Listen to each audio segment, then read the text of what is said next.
Good afternoon, welcome to Meets Rod Shop. I'm Jason.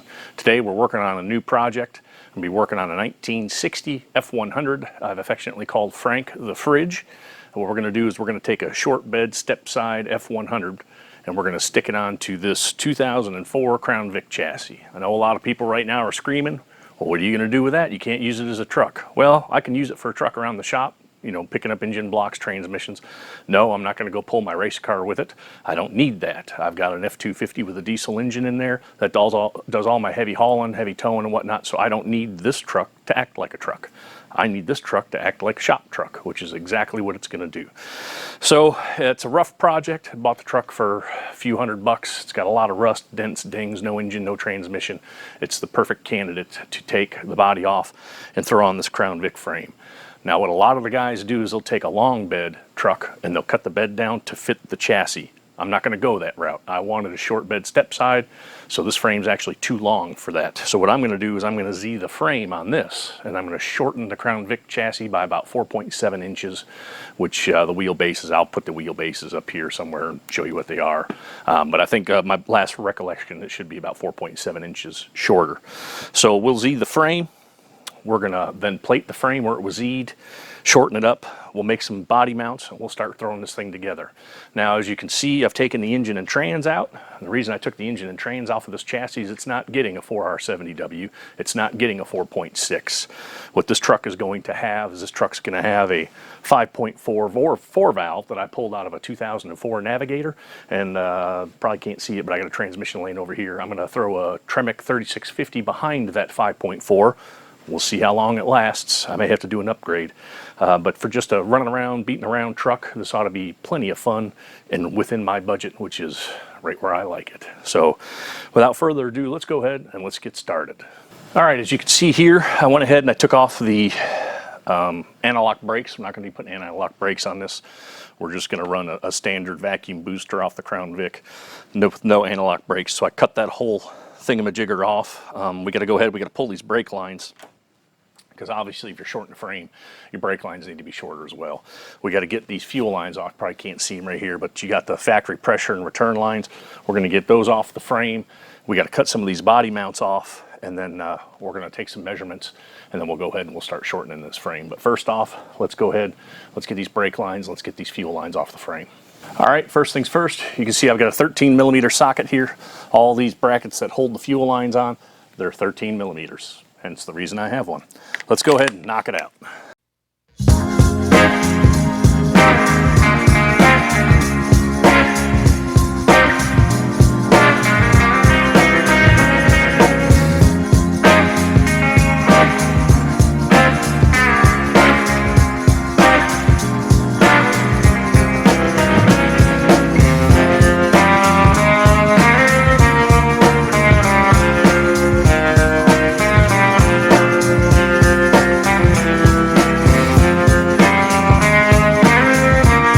I'm going to leave the stock fuel filter in place as well as the fuel filter bracket. I'm going to try and reuse as much of this Crown Vic chassis as I can. These are those plastic polyurethane lines. I'm going to have to look and see. I'm sure they make some kind of kit that you can swedge these or add new fittings to them. If not, I'll just run all new hard line. But I'd like to reuse that Crown Vic fuel filter if possible. Like I said, I just want this for serviceability. That way I'm not having to run an aftermarket fuel filter. I can just run a stock Crown Vic one. So let's go ahead. I've got the lines disconnected. Excuse me, I've got the brackets removed. I've got to go ahead and we'll disconnect this this fuel filter, and I can take that whole fuel line piece off in one fell swoop there. I'm going to keep it. I'm not going to cut it up right now, the fuel lines that is, because if I need a template to bend lines, it's a lot easier to go off of that than it is to just bend them up yourself. All right, there you have it. The clips are off and broken, and then there's the whole fuel line. Set this somewhere safe, you know, like on a fire pit or, you know, somewhere flammable. Sounds good to me. I'm gonna go ahead and I'm gonna put my hardware back in the frame for now, just so I don't lose it. All right, for the rear brake line, the one that connects to the left rear brake, I've got a 13 millimeter flare nut wrench, or flare wrench, whatever you want to call it. I'll go ahead and break that brake line loose. It does always help as well to go in there project and lube everything up. If you got the money for Croyle, that works really good. I'm cheap, so I use PB Blaster. So that line's disconnected. And let me see here.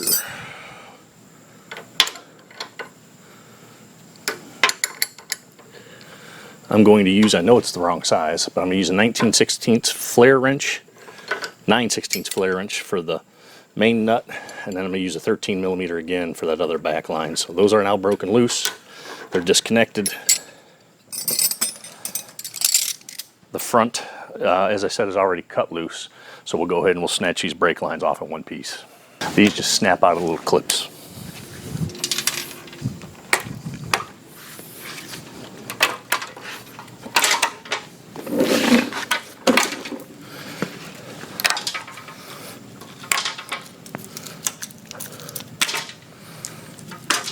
There you go. Now you can take them off in one piece. Let's set these with the fuel lines over here next to the open flame. All right, next thing I'm going to do is you got these two mid-body mounts. I'm going to go ahead and I'm going to ziz wheel the frame bracket off. I know these are close to lining up with the rear cab mounts from what I've been told, but I like to fabricate all my own stuff. So we're going to cut these off, and if I have to, we can just make new mounts, which is the plan anyway. So let's go ahead and get the ziz wheel out, and let's ziz these off the old frame here. Remember, always wear safety goggles.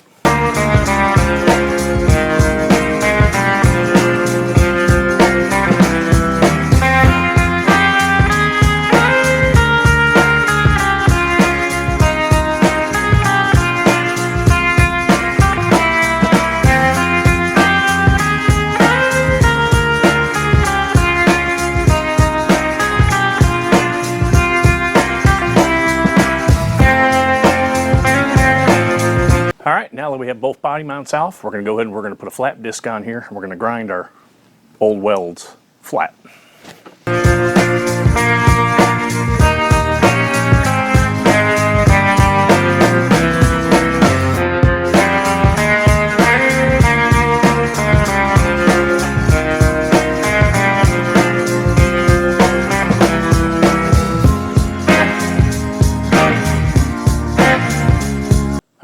Now that we've got that done, let's go ahead and we'll start setting up for Z-ing the frame. All right, so what I've done here is I've marked my frame for the Z-ing process. So I measured 15 inches long, section here, 1.5 inches up from the bottom on the inside of the frame, 2.5 inches up from the bottom on the outside of the frame. I'm going to cut the top at the rear, I'm going to cut the bottom at the front. So that's going to leave me a 15-inch section to take 4.5 inches out of. The wheelbase from what I measured on the Crown Vic is 114 inches long, and the truck is 109.5, so you're looking at roughly 4.5 inches is what you got to take out of here. So with 15 inches, I'll take 4.5 out after we Z it out of each section, the top section, bottom section.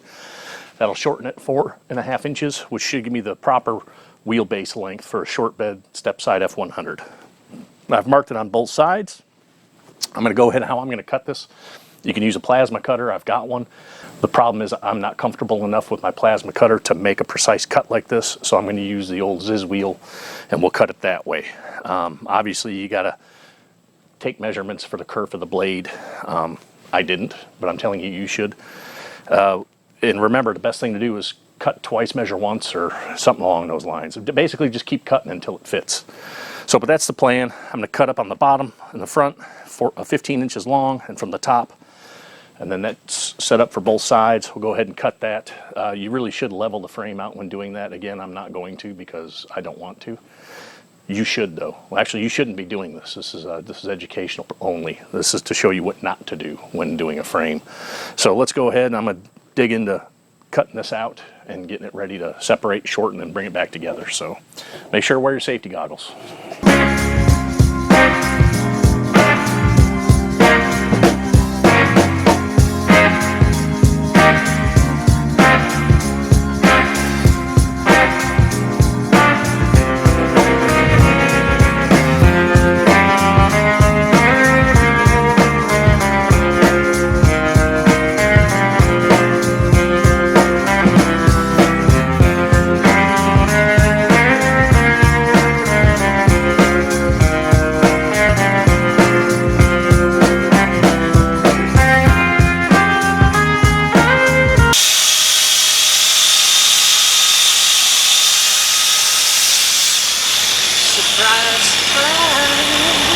Fuel tank right next to me.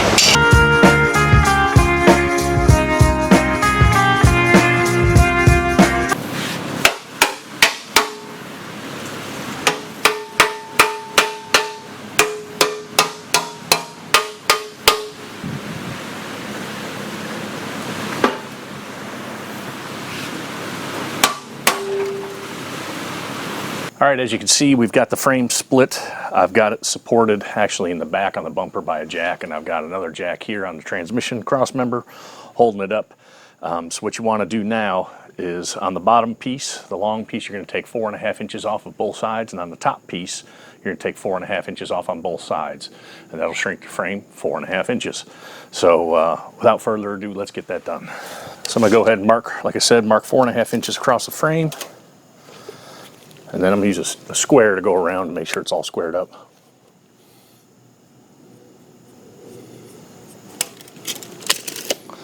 One thing I will add is these Sharpie metallic silver markers are fantastic for doing this type of work.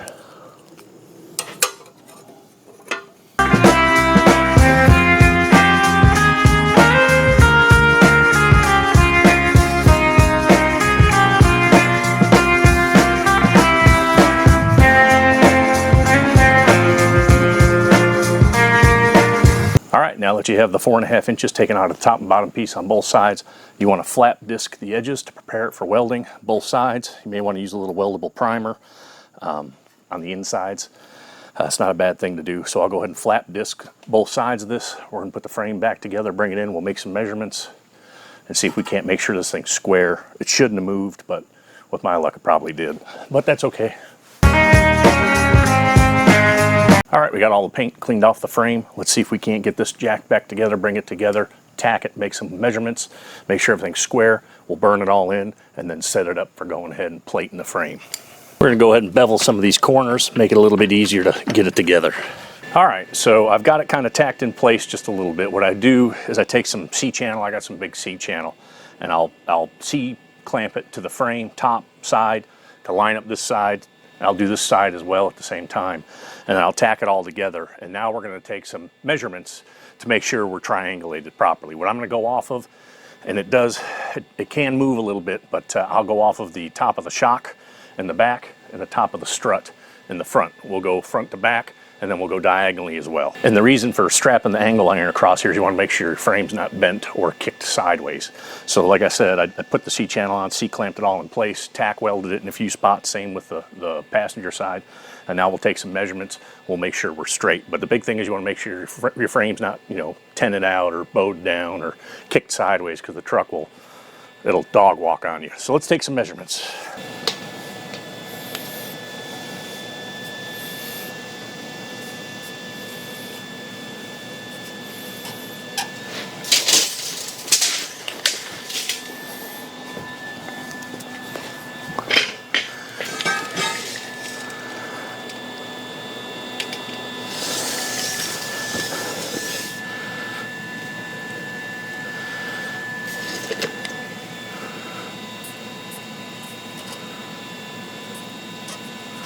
So it's 116.75 between the shocks. And like I said, they can move a little bit. So really honestly, what we should be doing is we should be going off of the same spot in the frame. It'd be a little bit more accurate.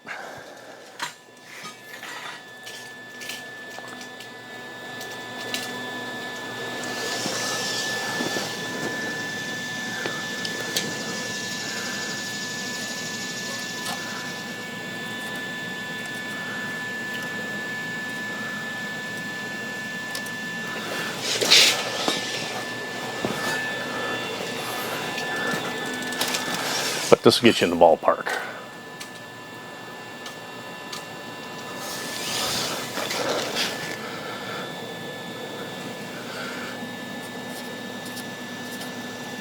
All right, so I just measured. We're 125.25 diagonally across from the shocks and 116.75 front to back on both sides. So the frame is square. Big thing you got to make sure, like I said, is that the frame's not bowed or kicked sideways. But so our measurements are good. Let's go ahead. We'll burn this in the rest of the way, and then we'll start plating it.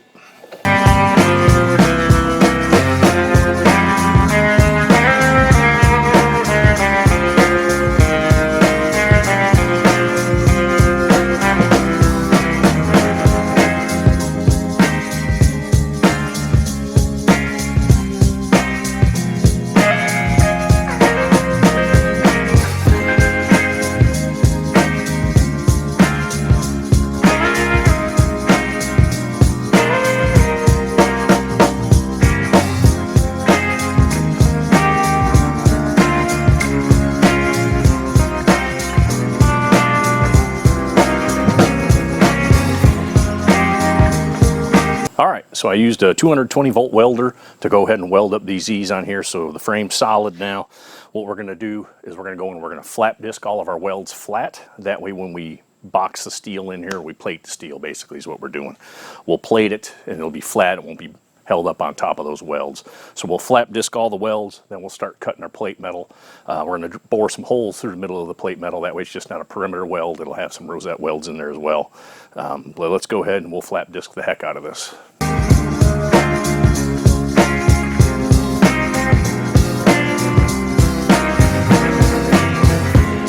All right, now that we have the frame all flap disc down, we got everything flat, I'm going to go ahead and I've got some 3/16 plate steel here. We're going to go ahead, I'm going to cut this into 28-inch sections for the outside of the frame, and I've got some smaller 3/16 plate as well. We'll cut that for the inside of the frame, roughly 26, 28 inches, the same size. Might be a little bit shorter on the inside. But then I'm going to bore holes in it with the plasma cutter. I'm not going to show you all that. Obviously, you guys know what that looks like. If you don't have a plasma cutter, use a hole saw. Obviously, it's going to take a little bit more time to do so. But then we'll knock all the slag off. We'll sand the frame down where it goes onto, clamp it in place, and we'll weld it up. And this is just to reinforce across where we welded Z the frame and weld the frame. This should make the frame strong enough. I believe it would be fine the way it is, but I'd like to be a little bit more cautious on frames, obviously, especially on a truck. Like I said, not that I plan on doing any heavy towing or lifting with this thing, but anyway, just to be safe. So I do plan on taking this truck down the track, so I do want a strong frame behind it or underneath it. So, all right, let's go ahead and let's get to it. All right, we got the plates cut. You can see I've just threw some holes through them. They're not very nice holes, or just holes nonetheless. Got them cut down. I got the frame all ground down. I've got the paint cleaned off the frame. These things are ground down. We're ready to go ahead and weld these on. There's going to be one on the outside. There's going to be two on the inside because of the way the frame's cut. But I'll get you in here afterwards and kind of show you what it looks like. So, but this will be more than strong enough. Let's go.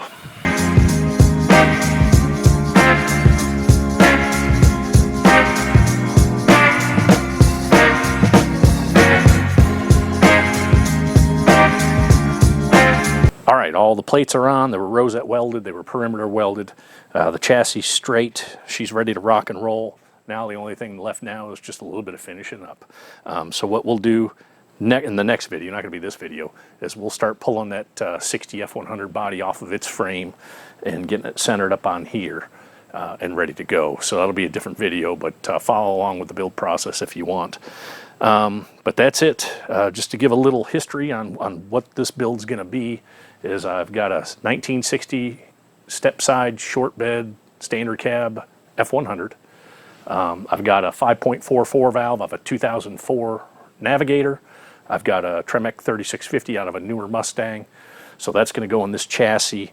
I'm going to trying to run stock EFI, although I'm going to run a newer Coyote intake. I bought the adapter plates that go on that 5.44 valve that will allow you to run the newer intake. I'll probably, if I can find just a cheap stock Mustang GT intake, I'll run that with factory wiring, factory PCM, ECM, what do you want to call it, but I'll have to send that in, have the pads removed.